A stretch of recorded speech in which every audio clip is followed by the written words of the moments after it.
आपण जितेबाला कौनसी देवदेवींकर मंदिर प्रदक्षिण करुछंती केउ मंदिर को केते थर प्रदक्षिण करेंगे केउ देवदेवींकर मूर्ति को केते थर परिक्रमा करेंगे प्रदक्षिण करेंगे से संपर्क में आसतु जाना जितेबाला प्रभु श्री गणेशंकर मूर्ति बा मंदिर परिक्रमा करुछंती निश्चित भाव में 3 बार परिक्रमा करेंगे। प्रभु श्री नारायण श्रीहरि विष्णुंकर बा महाप्रभु श्री जगन्नाथंकर बा जेते सब स्वरूप रही श्रीराम श्रीकृष्ण 10 अवतार स्वरूप जितेबाला तांकर मूर्ति बा मंदिर परिक्रमा करुछंती मन रखिए 4 बार परिक्रमा करेंगे।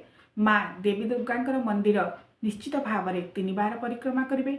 प्रभु शिव शंभु शंकर मंदिर बा मूर्ति परिक्रमा करने बेले अर्ध परिक्रमा करेंगे, संपूर्ण परिक्रमा करेंगे नहीं।